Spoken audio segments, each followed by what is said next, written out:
Tell.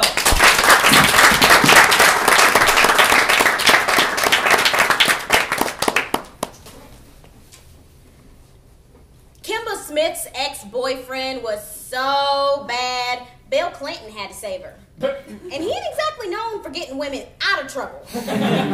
As the Roanoke Times of August 23, 2013 reports, after Kimba's abusive criminal boyfriend went and got dead, she was sentenced to 24 years in prison just for knowing the guy. Slick Willie Clinton granted her clemency.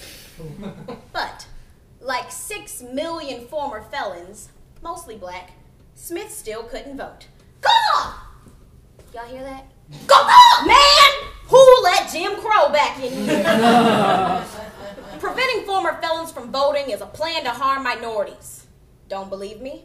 Then I bring you the words of political delegate Carter Glass, spoken at the 1901 Virginia Commonwealth Convention.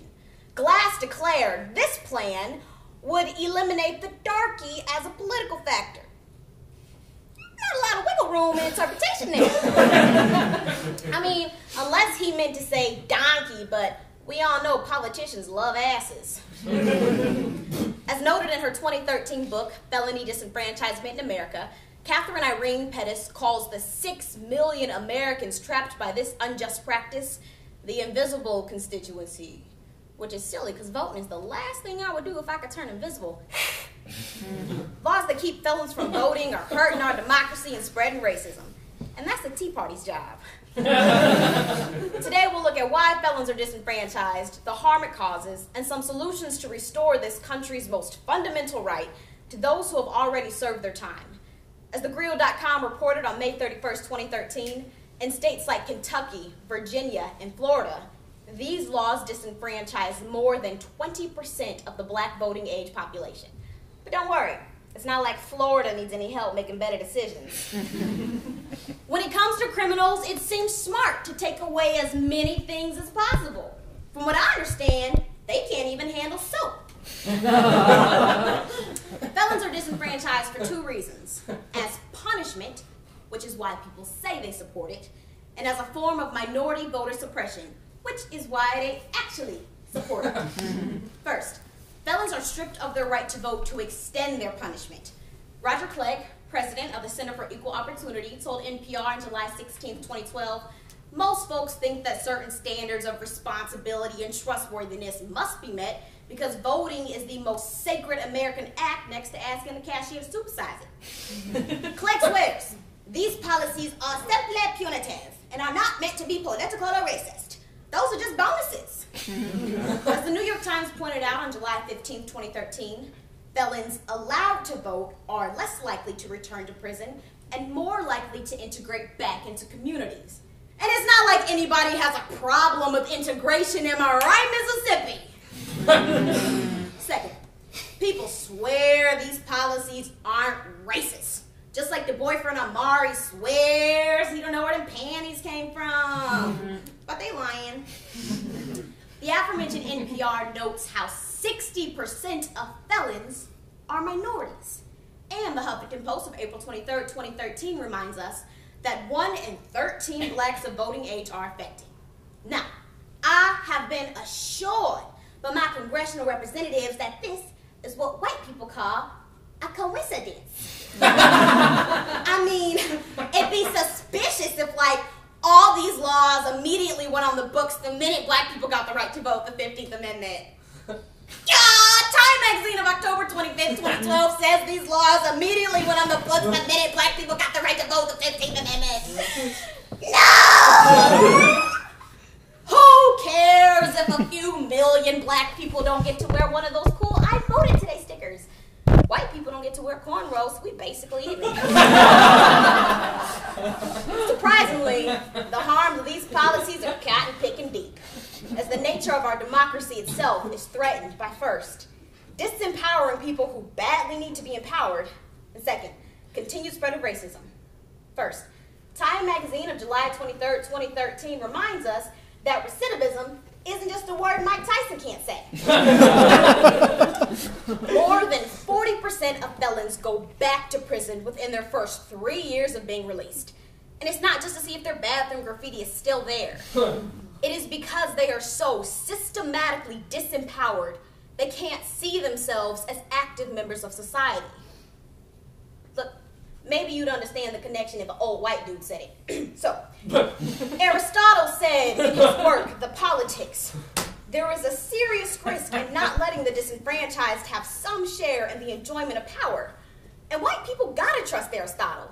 He's like your Denzel Washington. As The Atlantic noted on January 6, 2014, these laws create second-class citizens.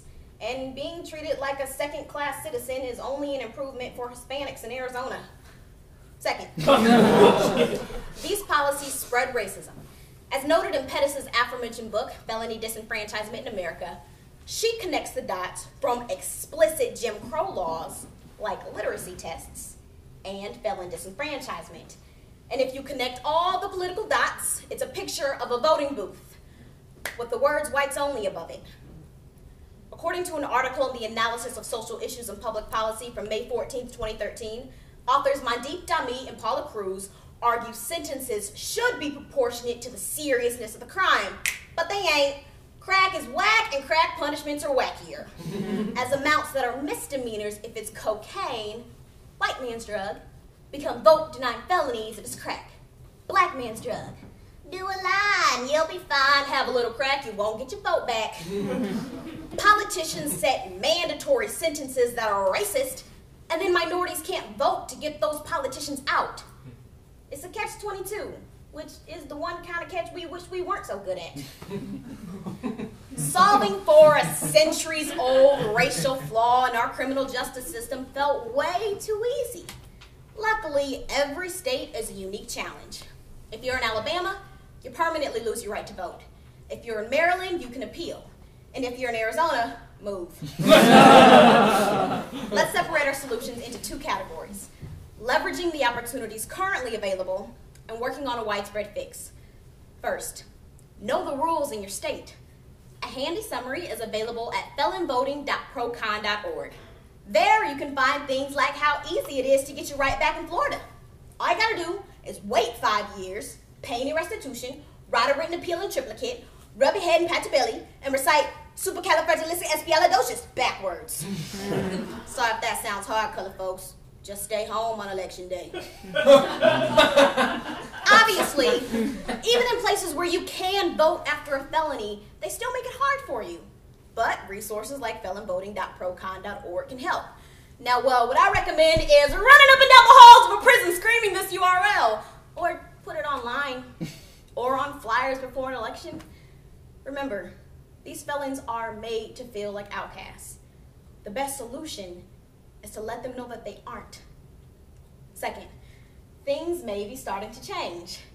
As the San Francisco Chronicle reported on January 14, 2014, Iowa just extended more voting rights to felons.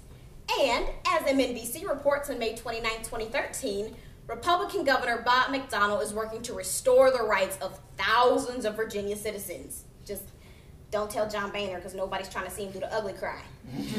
But for states that aren't as progressive, and this is the only time I'll label Virginia and Iowa progressive, the Tides Foundation, available at tides.org, works to fight legislation designed to strip the rights of former convicts.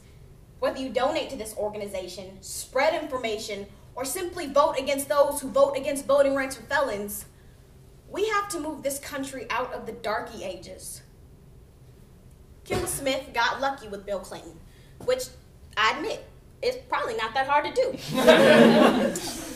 In 2012, she regained her right to vote, and we can only hope she's better at picking politicians than boyfriends. But her story is one of 6 million, most of which don't get a happy ending. Nothing is more American than the right to vote. What? Eating bacon. All right, it goes eating bacon, right to vote. Former convicts can enjoy one. Why not help them bite into the other?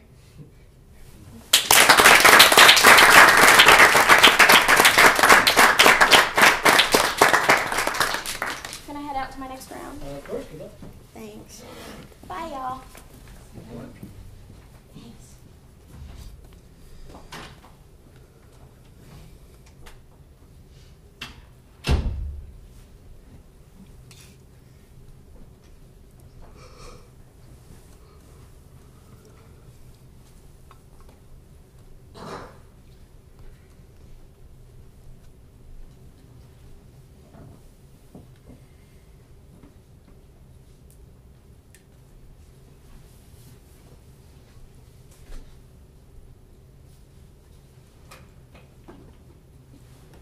Is it alright if I set up real quick? Yeah, go for it. Thank you.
Down to A1, Jared Buskirk.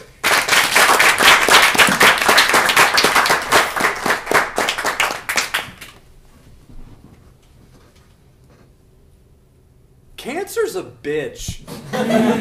While we all dread the C word, there's an extra amount of fear reserved for the cancer that attacks our naughty bits. And according to the American Cancer Society, copyright 2014, over 7,500 American men are afflicted with testicular cancer.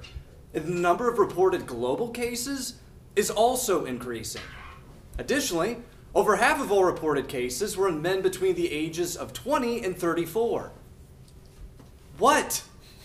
Is this not how ADS works?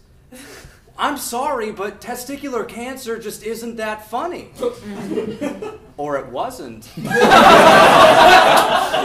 Until now. Thanks to the Brazilians. According to the New York Daily News of June 9th, 2013, Brazil's Association of Personal Assistance for Cancer, or AAPEC, has decided that it wants to alert men of the dangers of testicular cancer and encourage frequent checkups and self-examinations. But instead of relying on a ridiculous method like a PSA, the group has taken a more inspired approach, introducing the world to the mascot known as Senor Testiculo, which literally translates to Mr. Testicle. Okay, so the name lacks subtlety, but surely the appearance of this mascot isn't that. What the hell is that? Did they hire David Lynch to design the costume? That's a giant scrotum walking around in public. And he's covered in pubes. Terrifying though he may be, Senor attempts to start conversation about a serious health topic. And that warrants our research question. How does the AACEP's mascot raise awareness regarding testicular cancer? To answer, we're going to have to learn more about health campaigns and the associated applications and implications. Ironically, we're going to have to examine the pair of testicles that attempts to encourage men to examine their testicles. Testicles upon testicles? It's like Inception, but with balls. Ballception. First, we must look to Dominique Meeker's and Paul L. Hutchinson's 2012 article from the Department of Global Health Systems and Development, estimating causal effects from Egypt's Your Health, Your Wealth campaign. Now, because this article explores the use of interpersonal communication within the realm of public health, it's perfect for analysis. In fact, one might say that this artifact and method go together like two peas in a pod. Or perhaps more aptly, two... Never mind. The authors provide two criteria with which we can examine our artifact: universal exposure and unconcealed intent. First, the concept of universal exposure is rather novel for a PSA that deals with health. In other words, these campaigns spend hours deciding who the target audience should be and then how to reach this particular group of people. Universal exposure, on the other hand, says to hell with that, let's give this shit to everybody. And that's exactly what Egypt's campaign does. They present their information to men, women, and children, which is controversial because their campaign deals with sexual health and contraceptives. Some have argued that this topic isn't appropriate for everyone, but this kind of campaign assumes that all will benefit from the message. Second, this also means that there are no attempts to conceal the message by coding it. In other words, when dealing with these sensitive campaign topics, campaigns often fall prey to the temptation to code the issue through use of euphemism or downplaying the language. Not so in the case of Egypt. They're presenting the information plainly without any attempt to be coy. So let's see how that works as we look at it in the case of Senor. First, he is certainly universally exposed.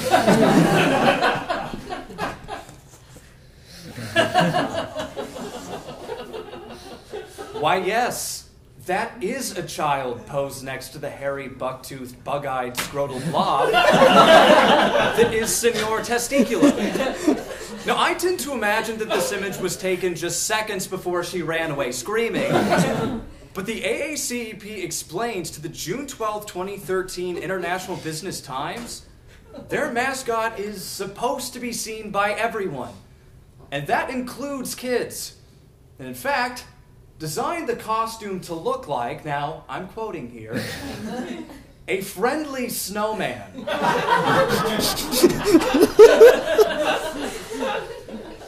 What the hell kind of snowman do they have in Brazil? Because last time I checked, Frosty doesn't have a pervert's face or a pubic fro. But the point is, Senor's letting it all hang out for everyone. But what about the intent of this ballsy character? Sadly, this is where the campaign sags. Senor can't be identified as a clear campaigning technique. Why? Because he doesn't directly offer any information about testicular cancer. Rather, he's just a figure who's been seen at health benefits and has gained some attention in the press. That's it. People aren't any more compelled to learn about it just because of an unusual and unreasonably creepy mascot. So Senor doesn't meet all the requirements of a successful health campaign. But we have to give him credit for trying. I mean, he's just attempting to... why is she touching him? And why is he enjoying it so much? You know, let's just return to our research question. How does the AACEP's mascot raise awareness regarding testicular cancer? The answer is that because he doesn't justify his mission, it renders him just some weird bastard in a testicle costume. Having answered that query, I'm left with other questions. What the hell is he so goddamn happy about? He's telling people about cancer. Second, does Senor have testicles himself? I mean, he has eyes and a mouth. It's a fair question. Having addressed those important issues, we're left with a final implication. Well, I had two implications, but in order to recognize men with testicular cancer, I removed one of them. Guys, it was the least I could do. No, really it was. One implication is a lot less work than two. I'm going to hell. Cultural differences aside, we have to evaluate what this campaign would mean for Americans. But as we are already told by the Daily Mail of June 6, 2013, Brazil was already considering scrapping this campaign because they thought it was calling attention to the wrong thing. Surprise. But what's unfortunate is pointed out to us by the American Testicular Cancer Awareness Fund, Copyright 2014, in saying this is the most common cancer type in the 15 to 35 age demographic for men. And yet no one wants to talk about it. What's worse is so few men know that they're supposed to perform monthly self-examinations. And when detected early, testicular cancer is 95% treatable. Really, that last bit's inexcusable just considering the amount of attention that men give that area. Wait, so it's up to Americans to determine what form of cancer is more worthy of our attention? That's almost scarier than Senor Testiculo. Almost. Today, by evaluating health campaigns and Brazil's efforts, it's clear that Senor represents an admirable goal. Too bad he's gross in ways that are mentally scarring. That thing looks like a VeggieTales reject from hell. Jesus does not approve. And aside from that, he doesn't deliver visible intent, despite being very visible himself. So yes, we can laugh at this mascot, but it's too bad the cause he's championing isn't nearly as funny.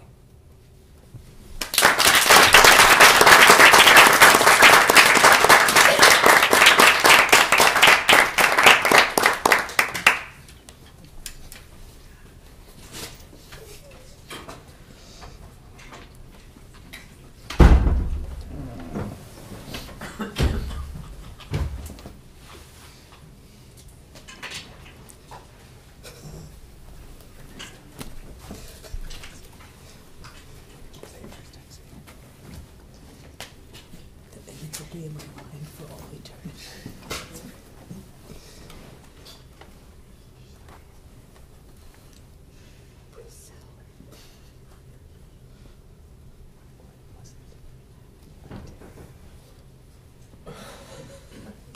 Imagine I had a good meeting to propose as I will. Guys,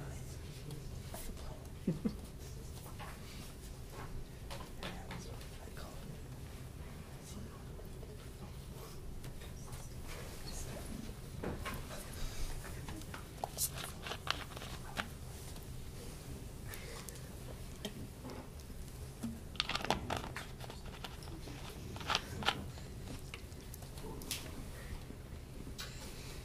Alright, we are still waiting on all of our examples, right?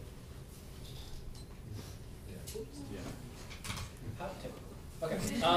Great. Well then, we will go down to D1, Carly Curran.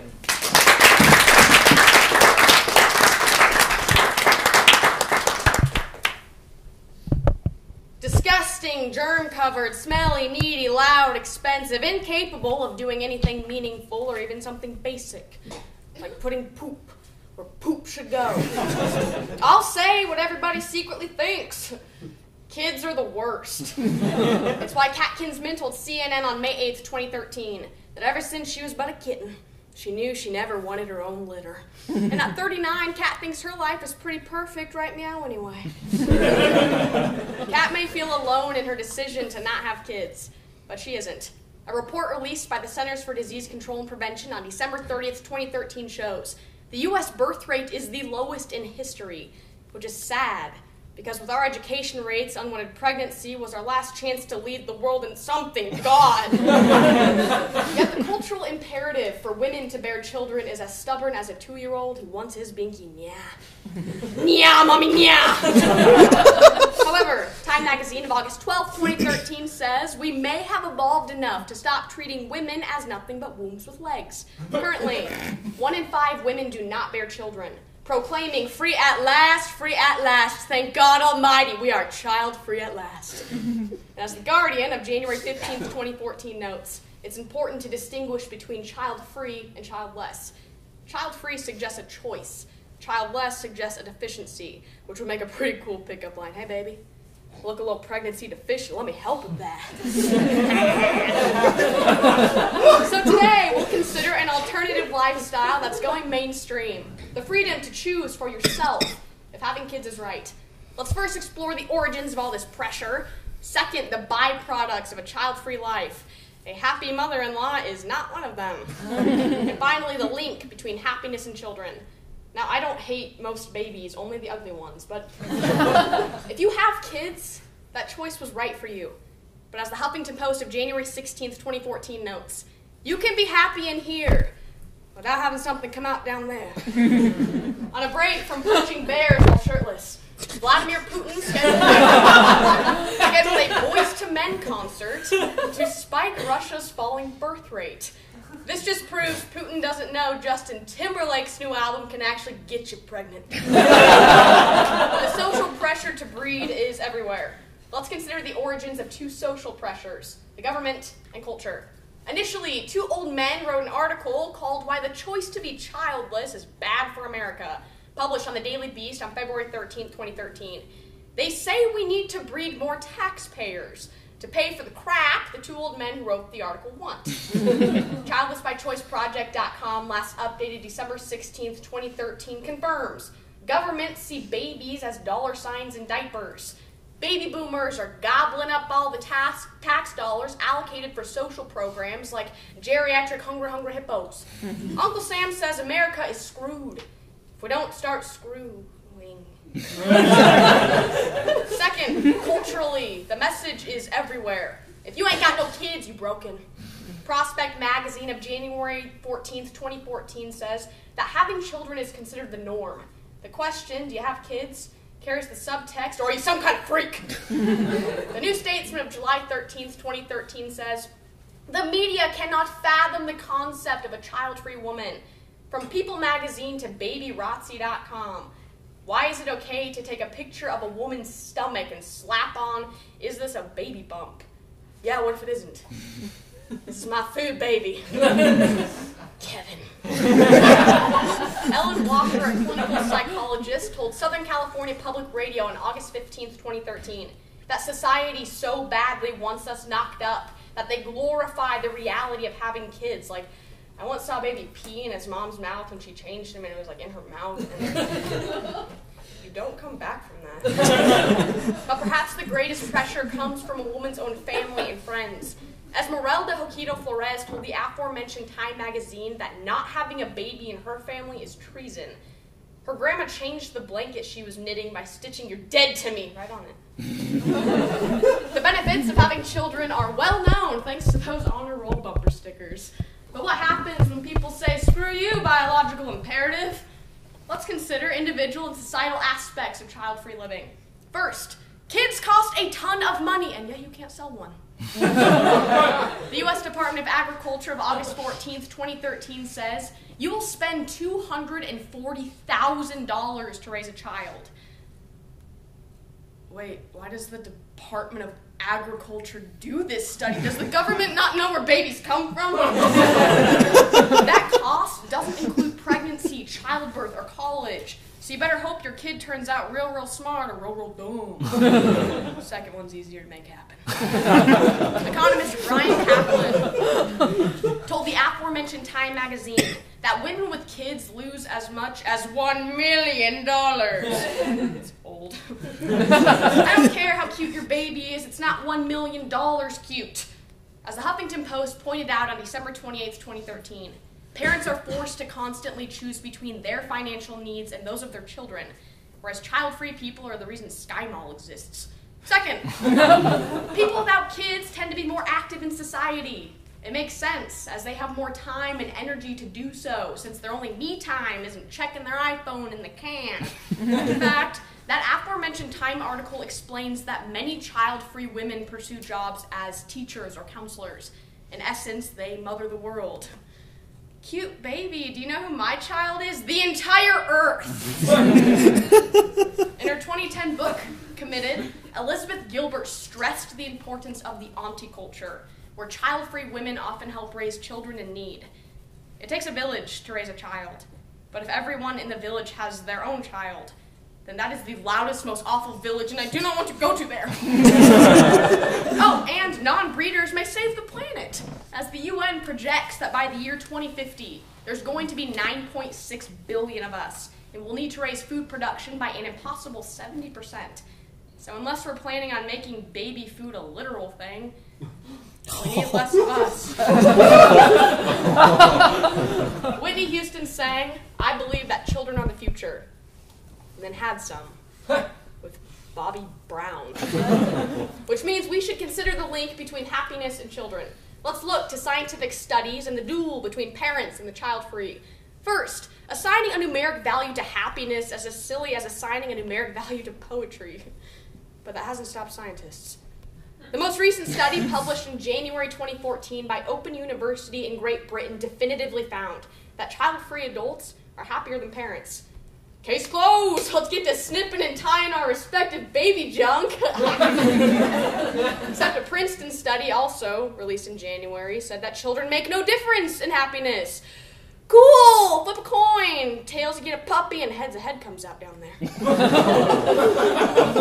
Only a 2012 study from the Population Association of America said that parents are happier. Is this science?